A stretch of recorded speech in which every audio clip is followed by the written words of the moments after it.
The Female Solution Global Radio TV Show invites you to an invigorating conversation with our team of hosts Monday through Friday, 7 a.m. to 9 a.m. Central Time. Start your week with Monday Morning Mindfulness with Zelda Speaks. Tuesdays, Self-Cell Care with Jody Susan. Wednesdays, Repairing Broken Families with Naima Latif and co-host Kareem Hamid. Thursdays, Soulful Solutions with Dr. Debbie Green. And Fridays, Health and Wellbeing with Beata. Saturdays, tune in 12 noon to 2 p.m. Central Time. First Saturday, Success Strategies with Jana. Second Saturday, Wendy Williams Esquire on relationships. Third Saturday, Move Around with Deborah. And fourth Saturday, Wisdom with Mama D. Join us Sundays, 7 p.m. to 9 p.m. Central Time for Soul Purpose Healing with Beata. Call in and comment 515-605-9325. Press 1 to speak to the host and be a part of the solution. And we are back. You're listening to the Female Solution Global Radio TV Show. I'm Naima Latif. And of course, today is Soulful Solutions with Dr. Debbie Green. And as Dr. Green handles an emergency with a patient, we're taking a look at a common situation, domestic violence. Often it happens as a result of someone being inebriated or a drug-induced high. But whatever the case may be, sometimes we don't realize that there is danger because the person, when they are sober and in their right mind, maybe they're very peaceful. But once their brain chemistry has been altered, their behavior is unpredictable. So when do we realize that we may be, in fact, in danger of violence that could end in a fatality? Too often, we hear these stories on the news, and neighbors are shocked, and no one knew what was happening in that household. And children were, of course, forbidden to say anything to school counselors or teachers out of fear of embarrassing the family. So what do we do? Well, let's go to our phone lines. And if you're listening online and want to join this conversation, give us a call, 515-605-9325. Press 1 if you're ready to speak. And share your story. Did you grow up with an alcoholic or drug-addicted parent?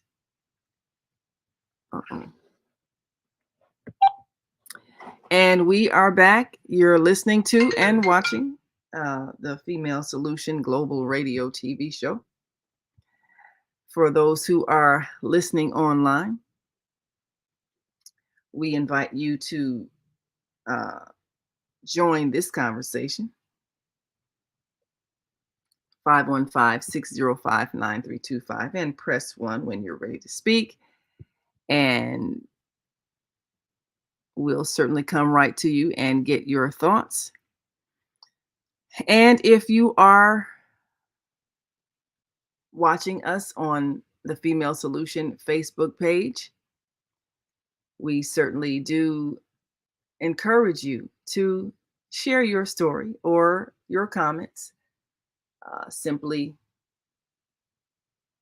write them in and we will bring them up on screen and share them with our listening and viewing audience. And we thank all of you who are on our switchboard today. As Dr. Debbie Green handles an emergency with a patient, we will certainly take your calls.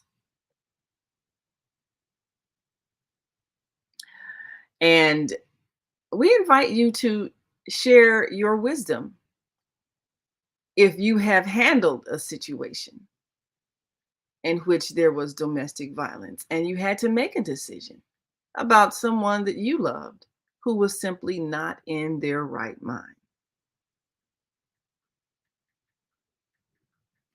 Unfortunately, we have allowed this to become a normal part of our society. Couples fighting, people being drunk, people being high, people being destructive, people hitting each other. And if you grow up in such an environment, that may appear normal. And so you don't know when it can escalate and turn deadly. So let's go to our phone lines. And of course, we want to hear from you and get your thoughts if you have ever experienced or witnessed domestic violence. Area code 863-816, Grand Rising.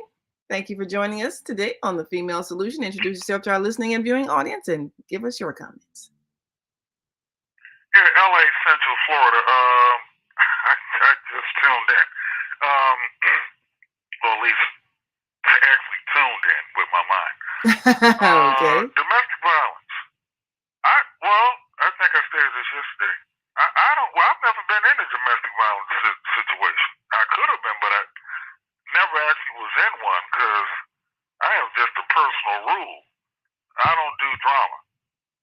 So if I can't physically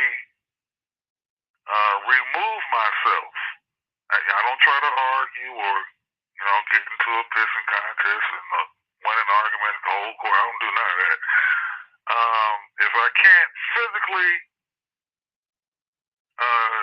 move from that particular situation, then I'll just allow the other person to blow off steam.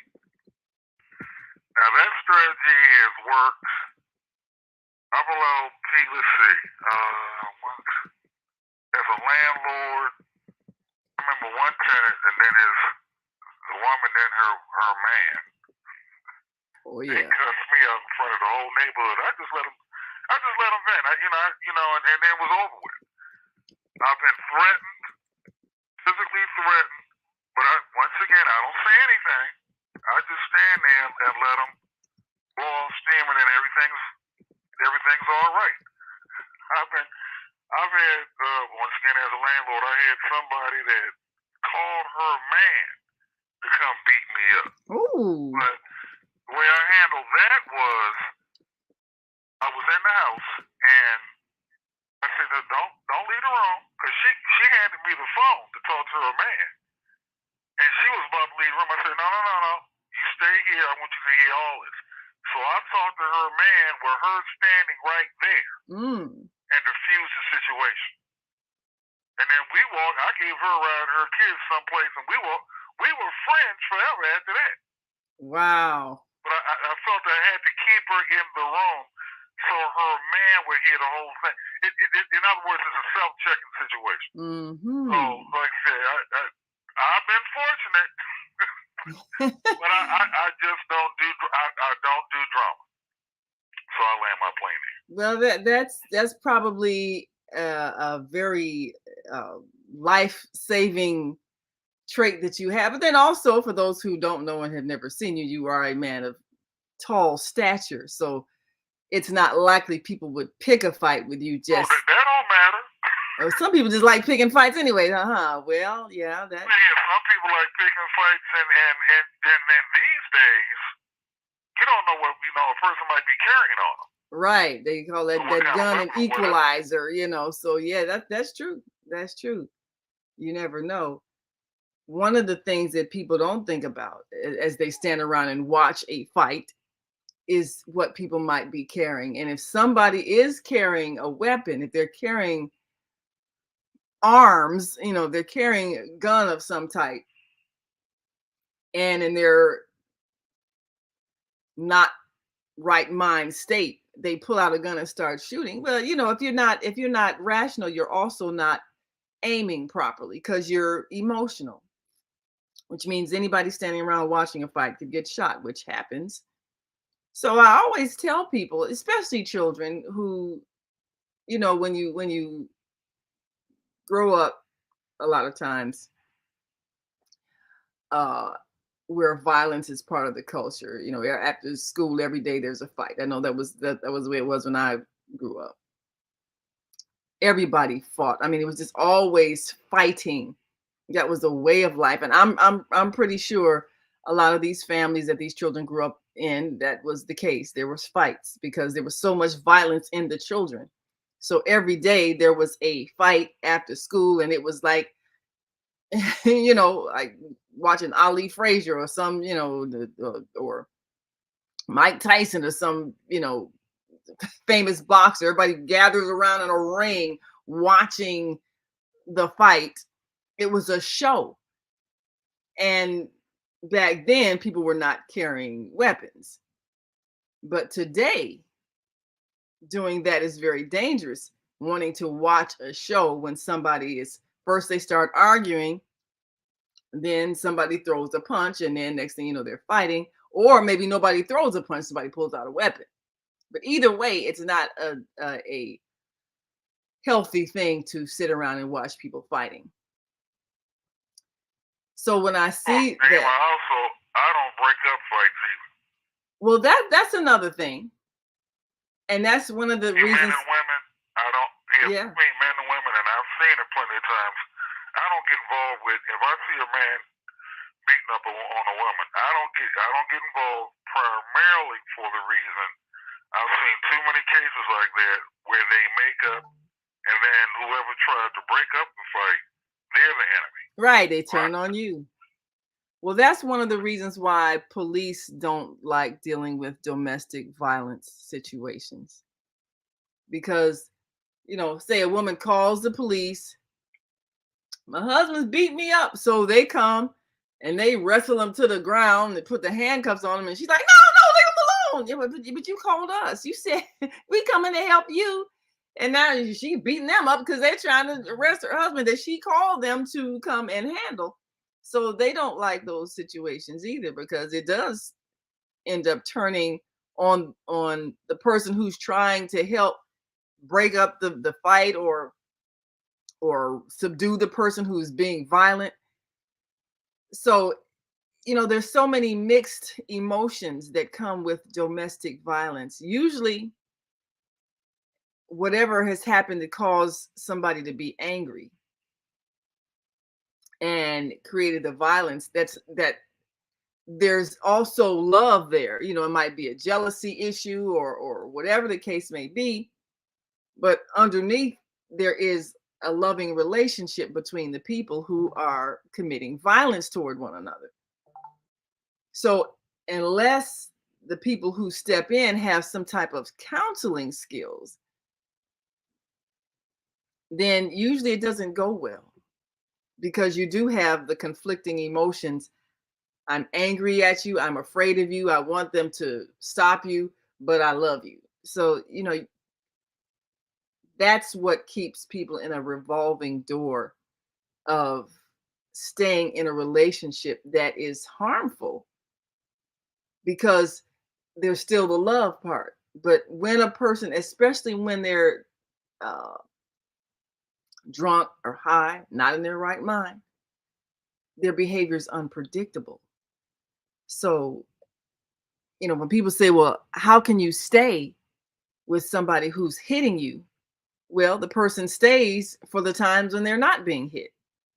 They stay for the good times with the belief that the bad times won't reoccur. So it can be a very confusing situation. So, I mean, you say you've never broken up a fight or tried to break up a fight. Have you ever seen someone else try to break up a fight between, say, a husband and wife and end up getting hit by the people that they're trying to help? Well, the woman will get mad or whatever, and it. I got a cousin. People wonder how she and her husband had so many children. They had 7 of them. Oh, actually 6. But I've come to the conclusion, call me crazy, this is something out of Star Trek, that some people, their idea of play on, what do you call it? Foreplay. Yeah. Foreplay. like Klingons, right? Klingons, like Klingons. We're gonna bite and scratch first. That's exciting. I'm convinced that some human beings are actually Klingons or sharks, because sharks make violently, and that's their way of getting romantic. So but I've seen people get in trouble. The police wasn't called, but the police do get called, and then the police might be carrying off the wrong person. And I also, as a man, I don't. I'm careful because a lot of times if the police show up, they might arrest. I mean, it depends on who tells the best story. That is So true. typically, they might believe. A lot of times, maybe not all the time, the police will arrest and then investigate later.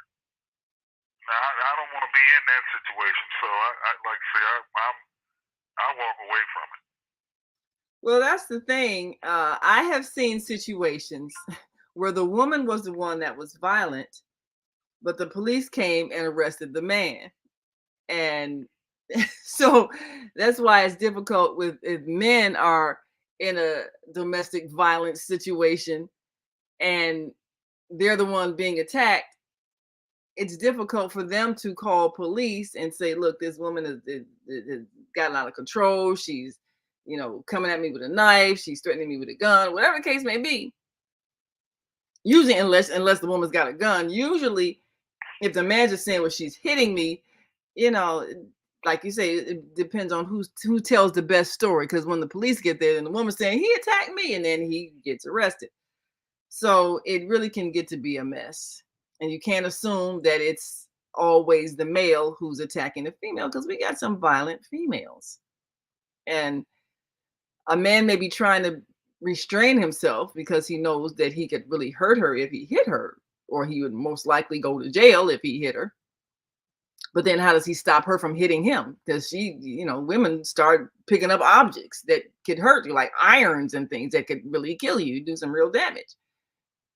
So how do you handle it when the one you love has become violent and maybe they're out of their mind because they're drunk, high, whatever the case may be?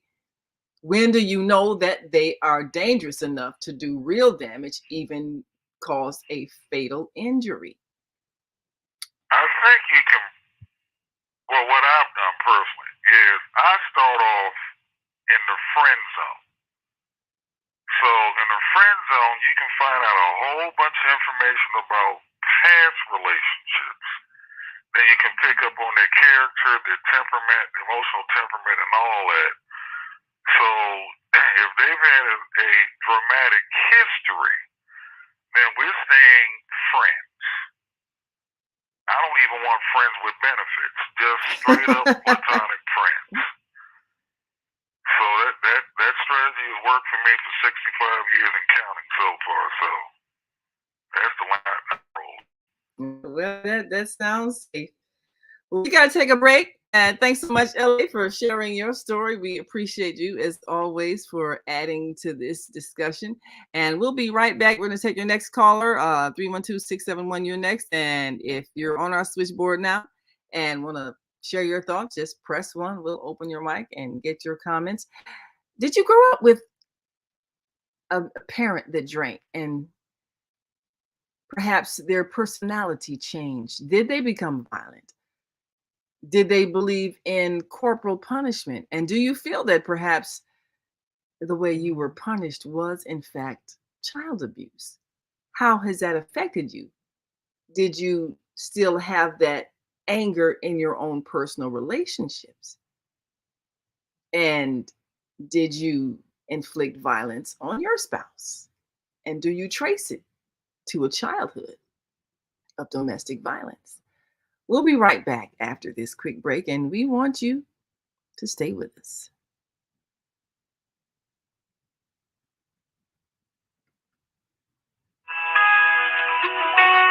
Hi, I'm Jody Susan Essentials. I started Susan Essentials in 2015 because of a personal health journey. I was over-medicated and put on 19 different medications. And yes, I reversed all my chronic diseases using plant and energy-based healing. It was amazing. At Susan Essentials, we support both consumers and businesses, and we do that with helping your employee or yourself with a food as medicine mindset. How Susan Essentials supports businesses and consumers is we teach people about a food as medicine mindset. So we support people on how to support their own immune system, how to support their brain health, how to support their emotional well-being. And we do that all with plant and an energy-based healing. Do you or your organization need space for an event? Call the Corey Event Center at 2423 East 75th Street in Chicago. For your parties, banquets, award ceremonies, repasses, concerts, and business seminars. Available 7 days a week. Now under new management. Call us at the Corey at 773-663-2557. That's 773-663-2557. Crime in Chicago continues to increase. Communities and politicians must come together to make a change. No one person can solve these problems by themselves, but I believe together we can make progress. Let's provide job training, economic growth, and invest into our 77 communities. Let's rebuild and restore Chicago. Vote for me for mayor of Chicago. I'm Dr. Willie Wilson, and I approve this message. Paid for by Willie Wilson for mayor.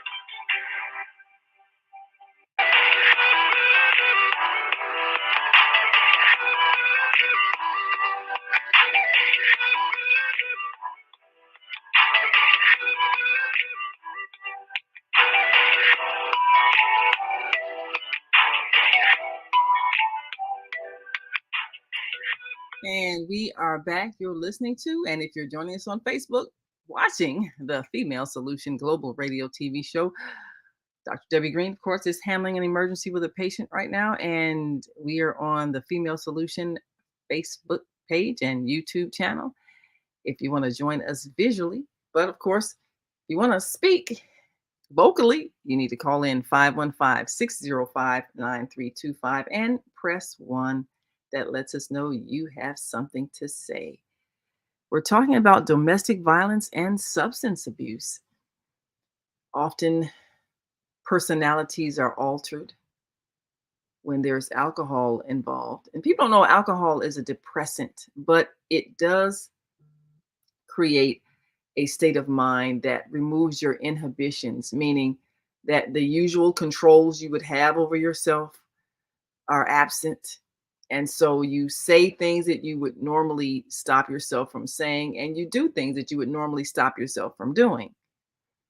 So in the absence of self-control, it's easy to be triggered to anger, and then that anger can turn into violence. And if one has access to a deadly weapon, that violence can turn to deadly violence.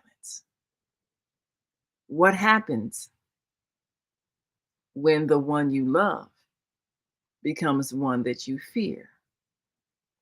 When do you know that you should either leave or call for help? And what kind of help does such a person need? Do they need counseling? Do they need therapy? Do they need incarceration? And does incarceration really help when at the root of the problem is some type of emotional disturbance that triggered the violent behavior? How can we handle things differently? Let's go to our phone lines. And again, if you're listening online and want to join this conversation, give us a call, 515-605-9325, and press 1 to share your thoughts. Did you grow up watching domestic violence? Did you grow up believing that that was a normal way that couples interacted? Did you grow up with a parent or parents who engaged in some type of substance abuse that altered their personality and perhaps made them violent?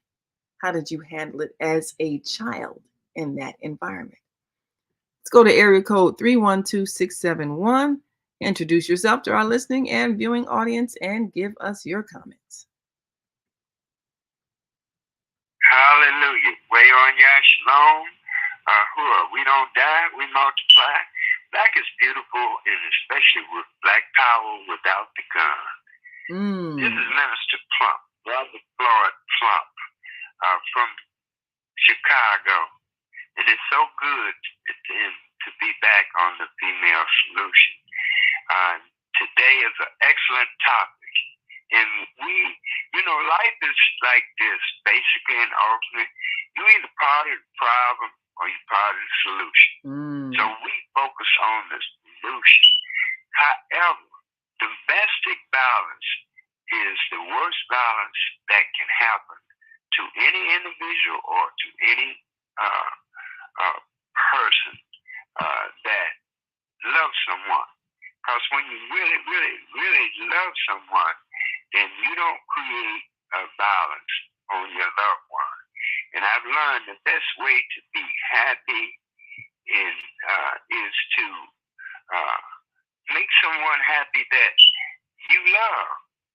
And I grew up like my father. He was a domestic violence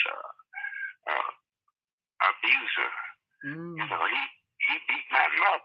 And, you know, back in the day when I was coming up, I'm just like any other child. I was going to protect my dear. Yes. So he was beating on my mother, and then I run to the kitchen and got a knife. Wow. And then, I got a real long story to tell, but I'm going to kind of cut it short. And I cut him on his rear end. He slapped me down, knocked me down, and, took the knife from me. I was a little old fella. Wow. But, I was determined, and then after that, he never did hit my mother no more. Wow. And when I cut him with the knife. However, I used to have a, fight every day. I went to school, Sister Name. I changed. I did do a 360. I used to be violent every day. It was just like, with me, it was who gonna be next. Wow. Because, yes, ma'am. But praise ye the Lord. My family did train me different and better, because my grandmother and my grandfather, they knew we was in trouble, because my father, he did alcohol, and he did drugs, I would say. And I would say that that's a harm to yourself from my experience. Not that I'm Mr. Do right, however, I did it wrong too. And then as a result, sometimes emotionally, to me, I experienced slapping my wife. Wow. And that was the worst feeling that I experienced, as a human being, was because I knew it wasn't the right thing to do. God chastised me, and God been checking me now more than ever. So, I'm just so glad that I'm into God's will, and God's will only is the best way. So as a result, we now are part of the Harold Washington Foundation, and Mayor Harold Washington said we must pump the whole community. So we are doing Black Power without the guns and violence, that people create, even on their own loved ones. But we about everybody can help stop the violence, shooting, robbing, stealing, and killing, and we can start the healing. And everybody can help save the children. So I'm so glad that, as they say, trouble don't last always. So, Minister Plum, Minister Plum, let me ask you, because I know you all are doing a prayer thing every week as well. But I want to ask you, what was the thing that turned you around? Because you had the foundation of violence happening in the house, and then it was affecting you as a child, and you brought it out the house to to your own peers. And fought, and that's a very common pattern. But what was the point in your life that turned you around? Thank you so much. The point in my life that turned me all the way around 360, all praises due to Allah for the Honorable Elijah Muhammad. And you asked the right question. So now we don't only have the Harold Washington Foundation .net, that brothers and sisters, they can go to pumpfoundation.org, and then you can check out my music. I do music, and you can check it out at the People's March .com. So praise the Lord. God is good. God is the greatest in my life. And I'm so glad that Yahshua made the difference. Who most know is Jesus Christ. And I teach it because it's the truth. He is a black Messiah, a black Mahdi, a black man. And as a result of my faith in believing in God and helping to rebuild the nation of Islam with the Honorable Minister Louis Farrakhan, it changed my whole life. Well, that and is now amazing. I am happy, I am healthy, I am wealthy, and I am wise. And for more information, brothers and sisters, we have weekly meetings at 3515 South Cottage Grove. And we are totally against violence now. That's how my life changed. And people have to call me, though, to get in the meetings because they are private meetings. Some of the people are restricted, you know what I mean? So, if they're violent or talking, we don't do no cursing, no fussing, no fighting, no cursing, no disrespect to the brothers or sisters that come. We don't establish a black code, Sister Name. And for more information, brothers and sisters can go to 312-671-2773 if they want to get in the meetings that we have, Black Power without the guns and violence. That's like nonsense. With the teachings of the Honorable Elijah Muhammad, you got to make sense. And, he said you don't need no weapons to be a part of the solution.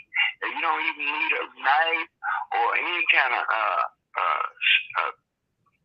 item that would harm yourself or somebody else. So we have been blessed into success, breed success. We got what we call the People's Tea campaign, which is PLUMP.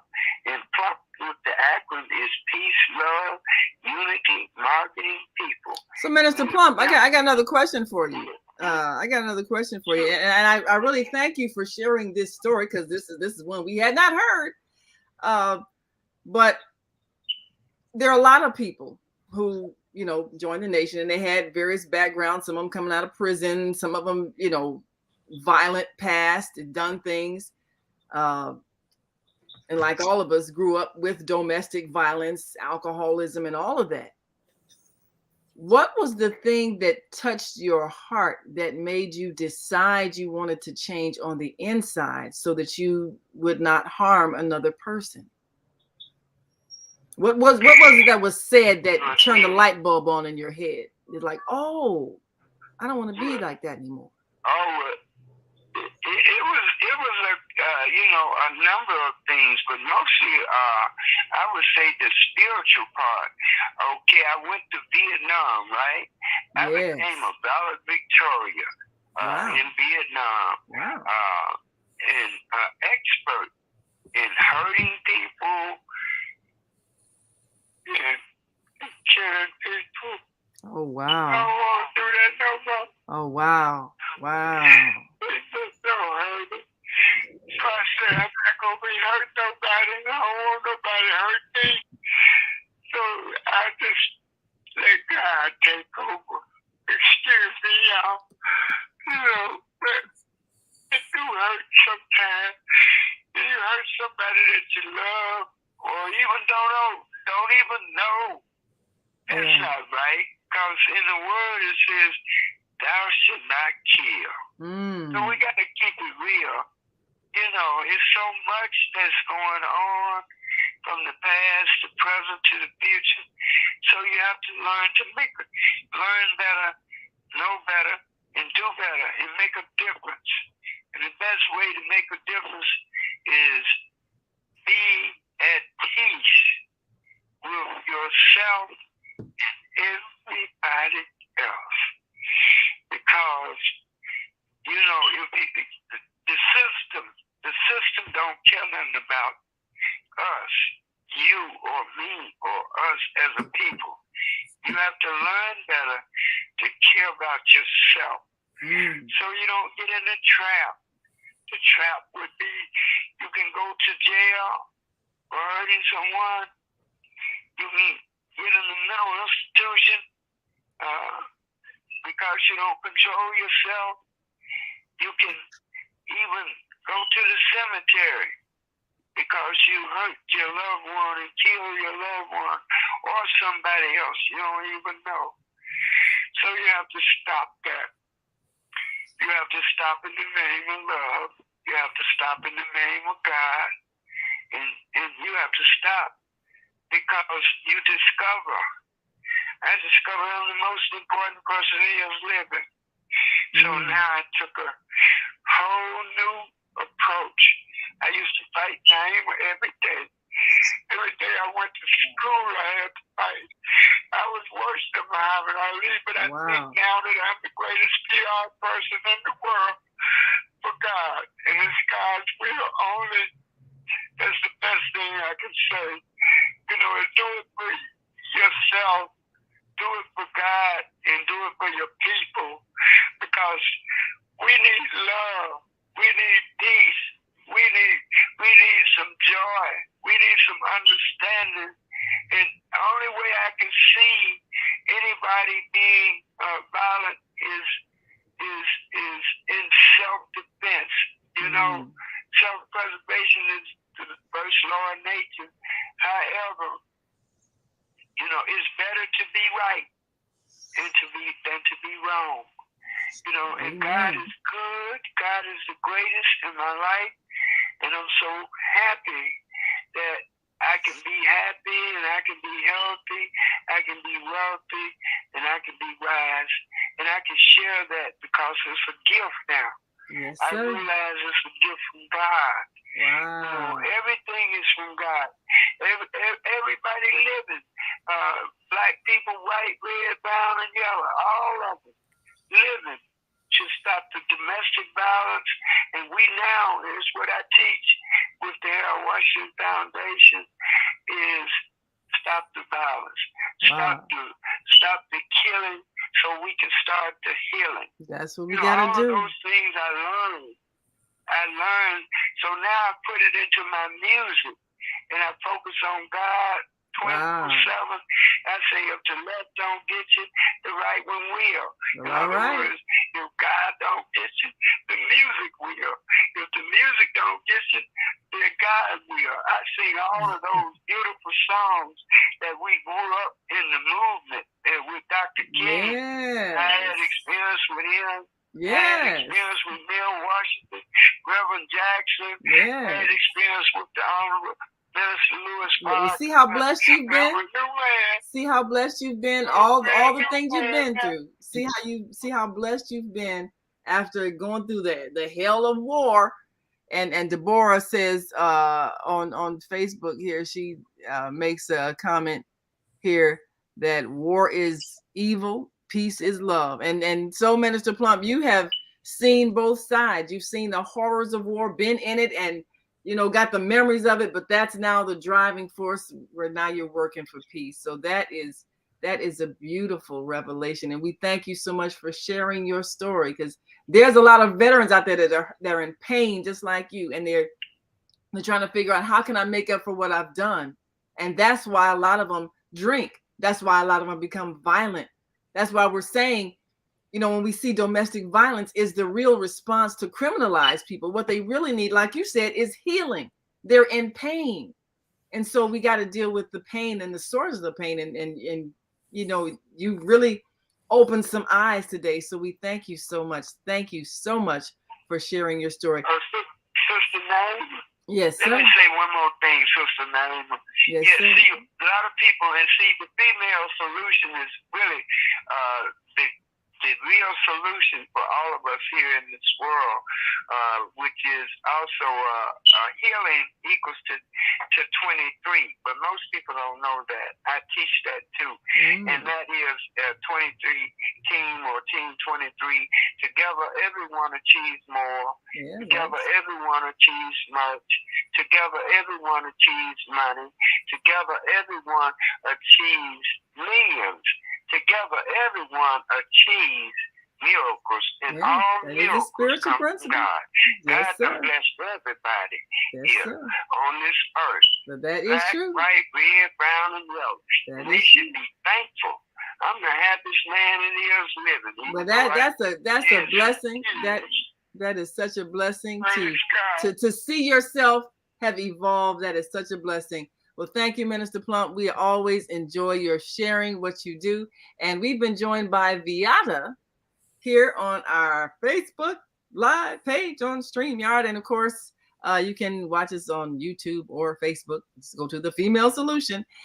And we'll be joined shortly by Dr. Debbie, who had to deal with an emergency this morning, but we appreciate her so much. And what Minister Plum said, it's eye-opening in that there are so many people that are still in pain from memories of what they've done in war. And when you have to kill someone, when you have to be violent, and you get rewarded for how good you were, and he was good at it. But then later in life, it's still inside of you. And I see so many veterans that are struggling with alcohol and drug abuse, trying to bury those painful memories, and they flip out and attack their families. And that's why a lot of them end up homeless, because people can't live with them, because they're dangerous, because they never got the healing from war.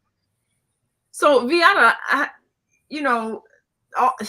so many of us have experienced parents who drank and then went through an altered personality.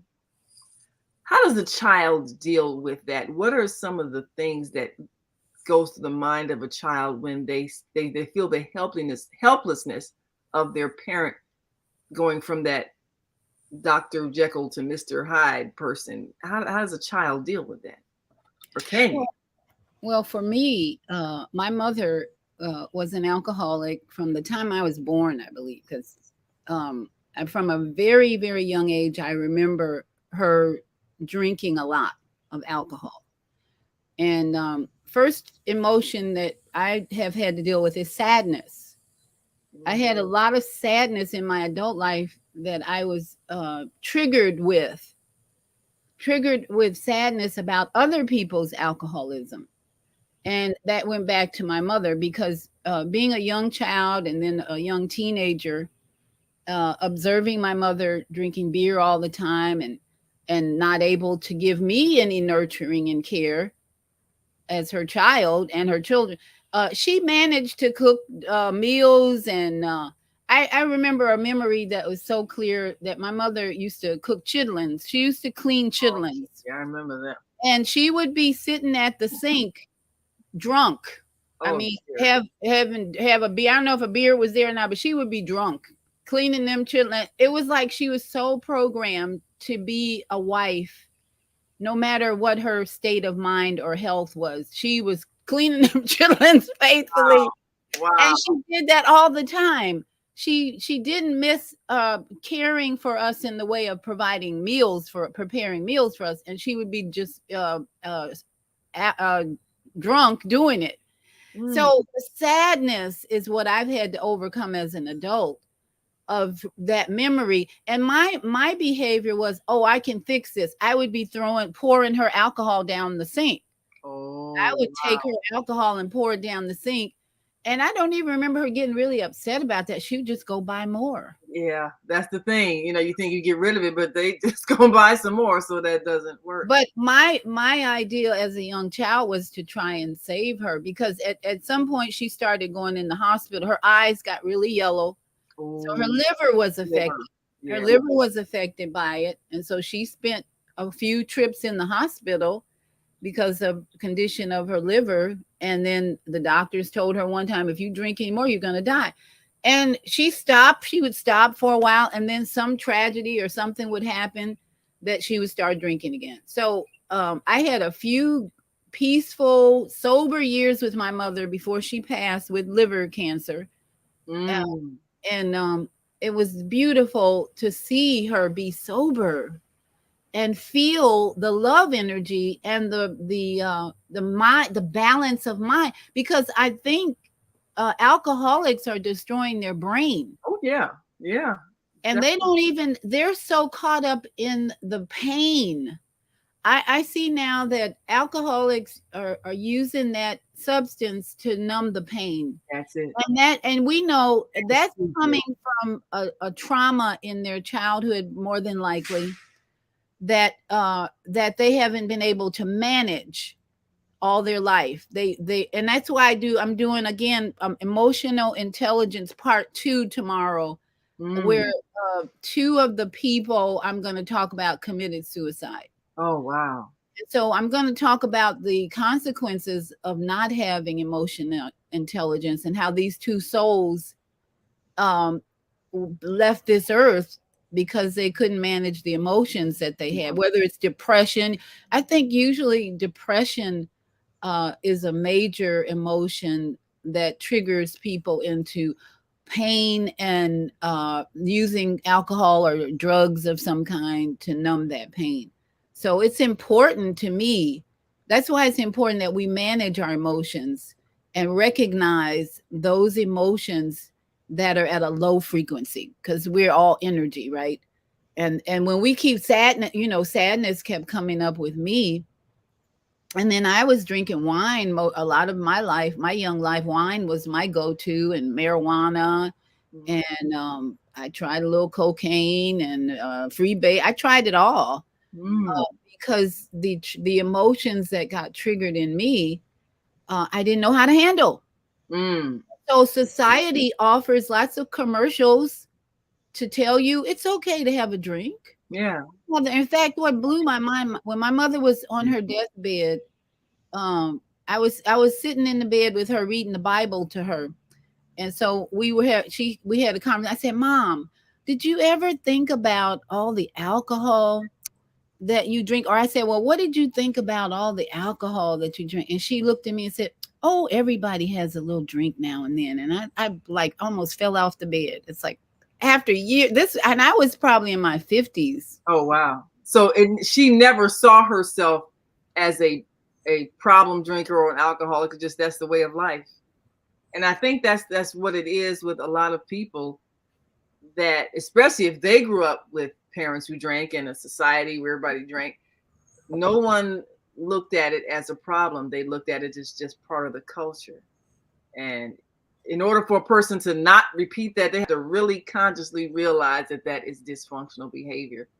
But it's not. And especially, Naima, it's harming your body. Your brain is being turned into mush with all that alcohol. Yeah. You can't think straight. After a while, they can't even think about maybe stopping this habit because their brain is not saying you have a problem. You have a problem. It's just like your brain is just kind of going along with it in society. And until you start really, in my opinion, going inside and realizing my body's being damaged by all this alcohol and I need this. And there are always signs.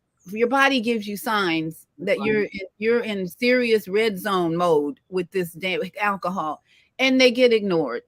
And so I'm at a place of just acceptance. I'm doing a yoga class at after 10 about tapping about frustration. People, I've had so many people expressing frustration because they can't control other people's behavior, basically. Wow. Well, we're going to talk about that when we get back. We're going to take one last quick break, and we're going to be joined by Dr. Debbie Green.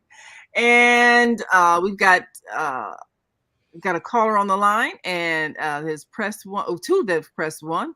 So 706-202 and 312-450. We're going to come to you after the break. So hold on, stick and stay. Don't stray away. If we get to 312-671 again, we'll see if we can bring in. But of course, first we're going to take this quick break and come on back with Dr. Debbie Green. Soulful Solutions with Dr. Debbie Green. We're talking about domestic violence and substance abuse. We'll be right back after this quick break. So stay with us. The Female Solution Global Radio TV Show invites you to an invigorating conversation with our team of hosts Monday through Friday, 7 a.m. to 9 a.m. Central Time. Start your week with Monday Morning Mindfulness with Zelda Speaks. Tuesdays, Self-Cell Care with Jody Susan. Wednesdays, Repairing Broken Families with Naima Latif and co-host Kareem Hamid. Thursdays, Soulful Solutions with Dr. Debbie Green. And Fridays, Health and Wellbeing with Beata. Saturdays, tune in 12 noon to 2 p.m. Central Time. First Saturday, Success Strategies with Jana. Second Saturday, Wendy Williams Esquire on relationships. Third Saturday, Move Around with Deborah. And fourth Saturday, Wisdom with Mama D. Join us Sundays, 7 p.m. to 9 p.m. Central Time for Soul Purpose Healing with Beata. Call in and comment 515-605-9325. Press 1 to speak to the host and be a part of the solution.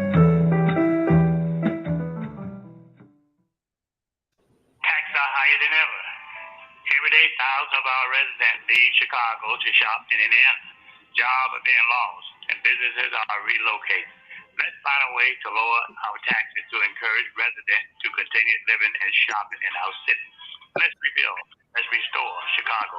Vote for me, for mayor of the city of Chicago, and I will work hard to find solutions that matter. I'm Dr. Willie Wilson, and I approve this message. Paid for by Willie Wilson for mayor.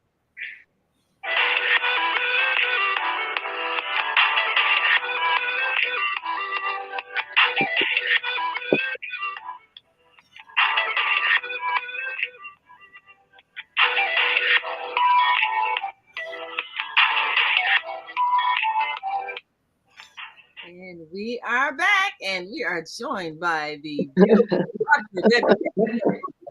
You know, you came on. I woke up like this. Well, all right then. It ain't easy either. It's not easy. Absolutely. Oh my goodness. Well, you know what? This is a wonderful topic this morning, and I'm just excited, like I said, just to be discussing it because it's a much needed, understood topic. Because again, addiction is actually a co-occurring type of diagnosis in almost everything that we do. Addiction is nothing but a habit. Either you have a bad habit or a good habit, right? So this is dealing with specifically domestic violence and family violence.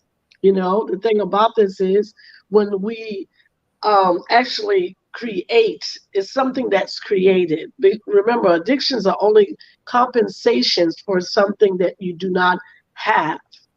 It's like you are fulfilling something that you're compensating, and it starts off as a little small coping mechanism.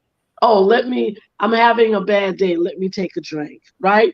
And it's so many different factors about this, Naima. And my wonderful Vayada, oh my goodness, I see you there. Yeah. There's so many different factors about this, right? Because think about it, if you grew up in a family, any household that had alcohols or drugs, so this is you grew up with parents automatically having this addiction. So what happens? We learn by osmosis. Because we're going to break this thing down a little bit. Osmosis is actually the chemical response to any external stimuli. That means when we were little children, as early as the age of 2 years old, we started absorbing everything we see, everything we hear, everything we know. We absorbed it, and we absorbed the not so good habits that parents or whoever are person that actually grew us up or nurtured us, or the unhealthy as well as the healthy habits. So since we're talking about the unhealthy habits, so we watched mom or dad, drink. We watched them drink when they were angry. We watched them drink when they were happy. So we thought, okay, this is normal. That's it. You think it's normal.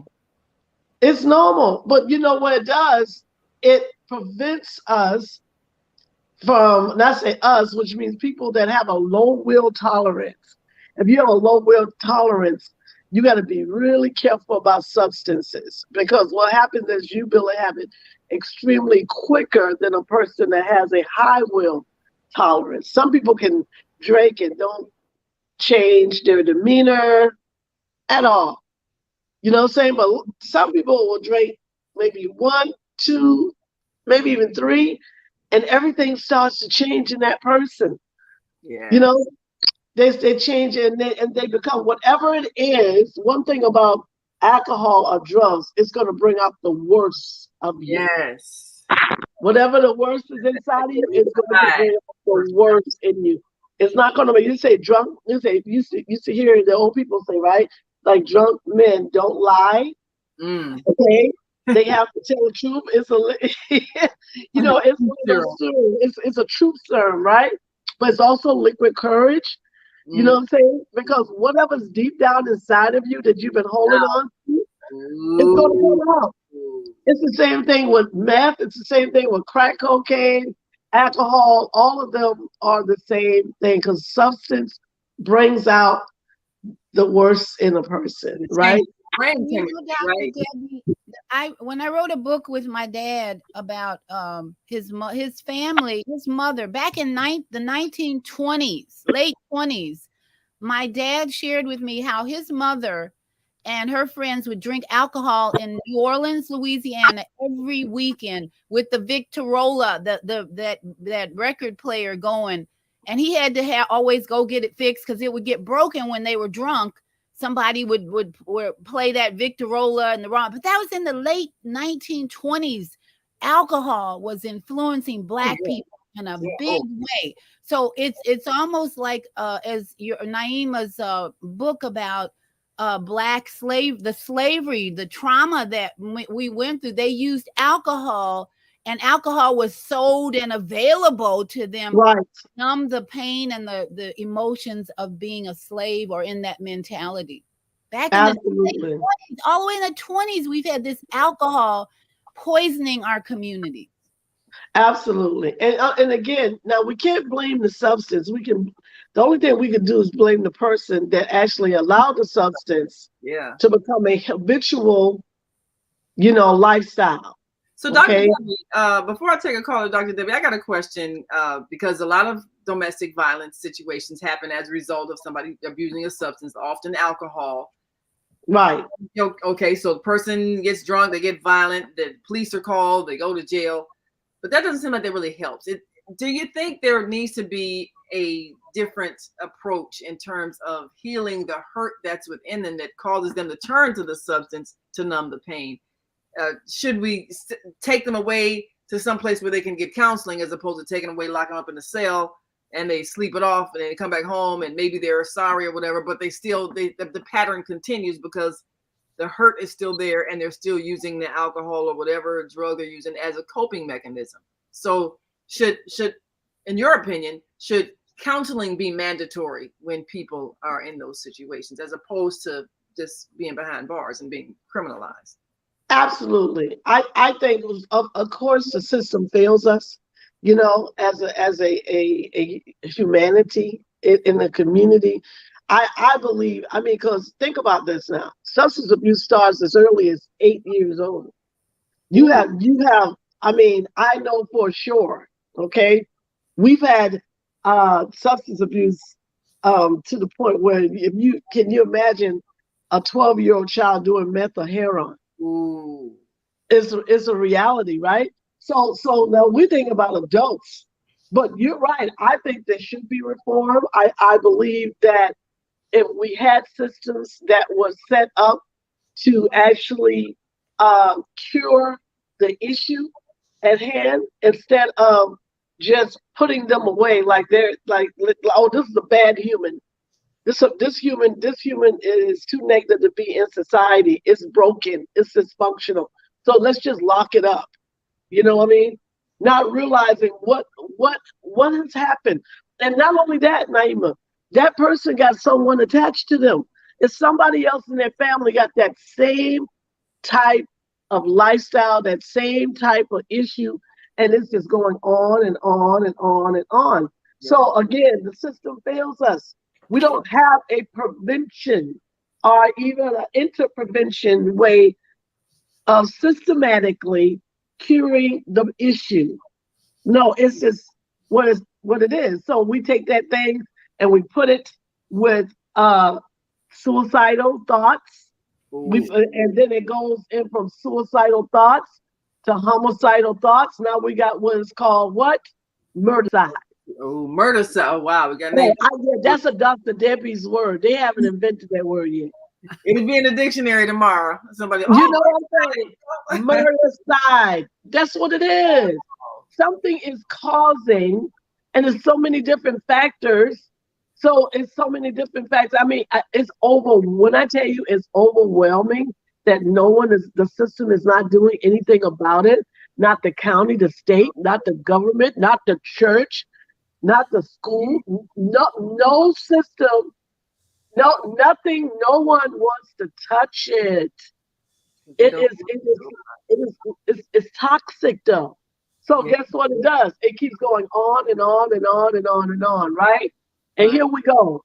We're dealing with this every single day. Right now, someone is in a household that's drinking or doing some kind of substance that's abusing verbally, mentally, physically, sexually a child. Wow. That's it. Right now. That's right. And that's what we're seeing. 7 out of 10. I do statistics if you want to. 7 out of 10. 7 out of 10. Wow. A child dying right now. Dying mentally, dying physically, dying right now due to the hand of all of these things we're talking about. Addiction, mental illness. We might need to have a part 2 to this, y'all. I'm trying to tell you. Mental illness, substance abuse. Wow. Yes. Well, let me take a few calls, see if we can squeeze in a few calls. Well, that's what I'm talking about tomorrow is part 2 of emotional intelligence, because I've had 2 people who committed suicide who came to my mind this week. And one of them I had met at the yoga center. So I'm going to talk about why these 2 people did not have emotional intelligence, because they took their life on a mental level that said, I don't want to be here. I don't need to be here, whatever. We're going to talk about emotional intelligence and the consequence of suicide when you don't have that. So that's tomorrow morning at 8 and Health and Wellbeing with Viata. I hope you'll join me, because I'm going to have to leave here right at 10, but I'm going to listen in until 10. Oh, all righty. Well, we appreciate that. Well, let's go to area 706-202. Introduce yourself to our listening and viewing audience. You're on Soulful Solutions with Dr. Debbie Green. Go right ahead. Kwame. Assalamu alaikum, Naima. Wa alaikum salam. Grand Rising, Sister Viata and Dr. Green. Excellent topic, because these are the things in which our community has been plagued with since we've been invaded and since we were stolen. Those same 3 things that caused the slave trade and colonization of our people and the invasion of this land was guns, rum, and cloth.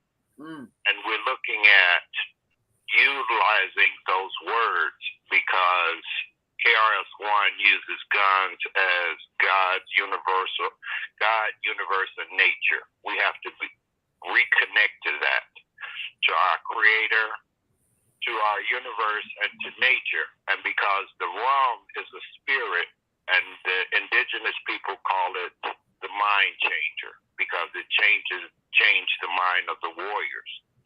And so rum stands for a righteous universal mind. And what we have to do is, how do we begin to change this? Is because I've been in recovery now for 41 years. I was an alcoholic and drug addict.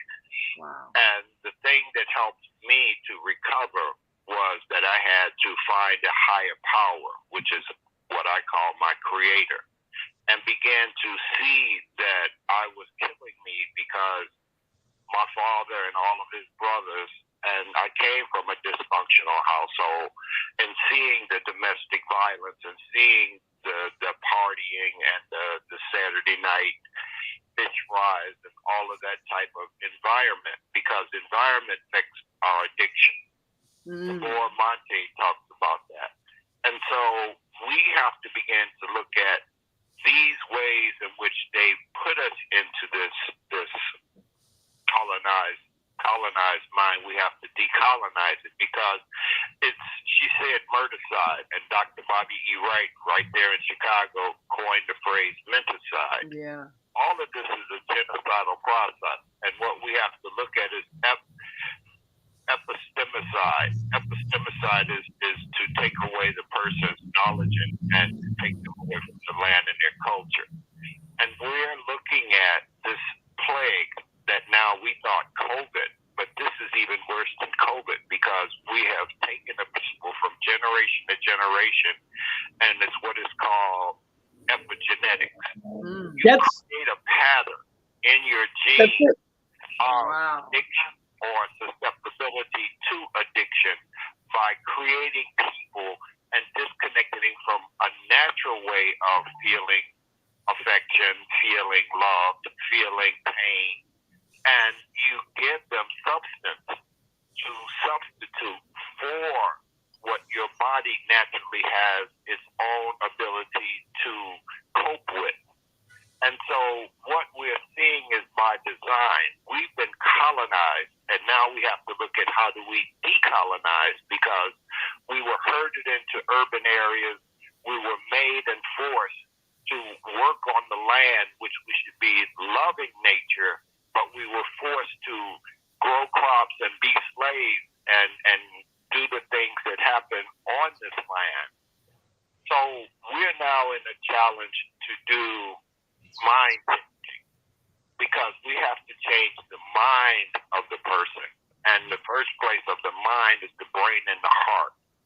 So I've been working in recovery there in Chicago and down here in Georgia. And so it's being able to look at AA, NA, anonymous programs, because it started with being able to give a person guidance to say that you can recover, and recovery only means is to reconnect to who you really were born to be. Right. Correct. So I'm grateful for you all sharing this. Thank you. We appreciate you sharing your story, and you I got to say something. Wisdom. Thank you so much, Baba Kwame. We appreciate you as always. And we got another. We're gonna take this next call, and then you can comment on both of their remarks. Area code 312-450. Introduce yourself to our listening and viewing audience, and give us your comments. God bless you. God bless you, women of God. God bless the Lord. If He said that if I be lifted up from the earth, that I, not man, not politicians, not pastors, He said, then I will draw all men unto me. And Sister Darva with the Women I Rise Ministry with Men on a Mission here in Chicago. Good morning. Good morning. God bless you, my sister Debbie. I love you so much, and thank you for just reaching out to me. You don't know how much that I needed another sister to just love me and be with me and walk with me and understand me, because it's hard out here when everybody's not on the same mental level that you're on. I wanted to say so much, but the brother said it all. The Holy Spirit is so powerful, because what I wanted to say is exactly what he said about all of this, where it's coming from and stemming from, and what needs to be done about it, because this is what I teach my women and men of God on Facebook and every place across this world. And so what I want to say is the brother is heavy. I like that what he's saying, because really the fine things that's taken over us, when God said be in the world and not of the world. Because see, we know that the only thing in the world is sex, drugs, religion, money, politics. Those are the five things that keep coming to my mind to let you know those are the things that causing what's going on in our mindset. The mind is definitely dealing with what I keep telling people. You either have weak-minded people or either you have strong-minded people. This is why someone can take a drug and never get strung out, but there are some other people that will begin to do drugs and become strung out right away. And I want to say this because we've been in politics, which is politics. I don't call it politics. I have a show that says politics or politics every Sunday at 12 noon here in Chicago live. And so what I want to say is because we've been tricked too long, not by the people, by the enemy himself. I say this because I tell people on VOA and radio and every place where I speak, see, I'm not talking talking to the non-believers. I'm not speaking to the sinners, because we already know who they are and who they work for. Who I talk to is the people that say, I am a woman, a man of God. I am a Christian. I read the Word of God, the Bible. I follow. But this is the whole thing. The brother just said it. I keep telling people this. The solution is go back to your Father God, Yahweh Yeshua, whatever you might call him, because he needs you to come back so that he can take us back to where, and bring us back from where we were and to where we need to be. We need to go back to the Creator. We need to go back. Well, Sister Darva, we appreciate all that you're doing, and we understand that you all have a regular prayer gathering. We appreciate all of the spiritual work that you're doing. You know, it does start in the spirit, but you know, a person has to get to that point of realization. Everybody who shared their story today, they've told us that there was a point where they were in the darkness and in the depths of their despair, and then something happened to their spirit, and they were able to get healing. But well, Dr. Debbie, I know we'll be wrapping up soon, but the work that you're doing, I mean, both as a counselor and a therapist and a spiritual counselor even, how do you see reaching the people who are at that depths of despair where they're ready to commit suicide? They don't see any hope, or they're violent and they're ready to commit a murder, or, you know, a murder-cide. You know, I'm gonna take my life and everybody else's. How do you reach the heart of that person? You know, one thing about that, I tell you, Kwame said it when he said epigenetics, and epigenetics, which is another word for generational curses. Okay, because that's what epigenetics is. It's a scientific, actually, confirmation that generational curses exist. And I did my dissertation on that for my divinity doctrine degree, Brother Kwame. So Kwame, I'm totally agreeing with you. But long story short, once this mindset is in a one direction, it's like a runaway train. So you can't stop a runaway train. You had to stop a long time ago before that train built up speed. Okay? So which means that person had to be, you know, acknowledged. It had to be groomed. It had to actually be nurtured and loved all over again. A long time ago, something happened. You got to remember, this was a child. Something happened for that person to get to the point where they no longer want life. They no longer respect life. They become emotionally numb to everything that's living around them. They have no acknowledgement of the breath, So that the breath itself, not just the soul, not just the spirit, but the breath of life is not even acknowledged. It's almost like it's not even there. So they become an empty shell of a person. So they have no value. All value is gone. So again, this has to have been something that had to been developed, you know, years ago. You can, you know, I think real quick, I know that Viola is going to be talking about Chelsea Chris. We talked about Chelsea Chris. I don't know if you're going to be talking specifically about it, because I know I looked at your flyer and you had two people on that flyer. But if you're going to be talking about Chelsea Chris, me and you talked about that when it happened. And I truly believe that young lady did not notice her out. She did not notice what she was doing outside because there was so much pain from the internal parts of herself. Yeah. And we see that every single day. And I truly believe if all I needed was 8 weeks with her, and I would have saved her life. Someone didn't tell her and didn't convince her that she was loved. Yes. That's the problem. We lose the love factor, my sister. We lose the love factor for ourselves and the love factors for everything called eternal life as well as external life. We lose that love factor. Because if you don't love life, life does not exist. And being famous doesn't Nothing. We've It seen. don't matter. We've seen. You there's no acknowledgement. There's no acknowledgement. How can I acknowledge a jewel or a diamond when I don't even know that it's a diamond? Absolutely. Do you see what I'm saying? No self-awareness. The eyes, the ears, all the senses are shut down when it comes to life. That's how suicide happens. And what I'm going to talk about is the ego, because Chesley and this person who I'm going to talk about were both successful models. They had external beauty that put them in front of a camera all the time, making what? Lots of money. So their egos, that's what I'm going to talk about, is how the ego can fool you, and the ego can persuade you and motivate you to do things that you wouldn't do if you didn't have all that limelight and popularity and making a lot of money. It tricks you. I mean, I'm sure Dr. Green, you can talk about the ego all day, do a whole show on that. But that's what I'm going to talk about tomorrow, is how these two people who had successful modeling careers because of their external beauty, and yet they became so, like you said, so out of touch with loving themselves instead of blowing up their ego. Well, we got about 10 seconds and then we're going to be cut off. I got to go. Love you. We want to thank everybody for joining us today. There will be a part 2. Well-being and Beata. And next week for part 2 with Dr. Debbie Green, Soulful Solutions. You got to join us for some Soulful Solutions with Dr. Debbie Green.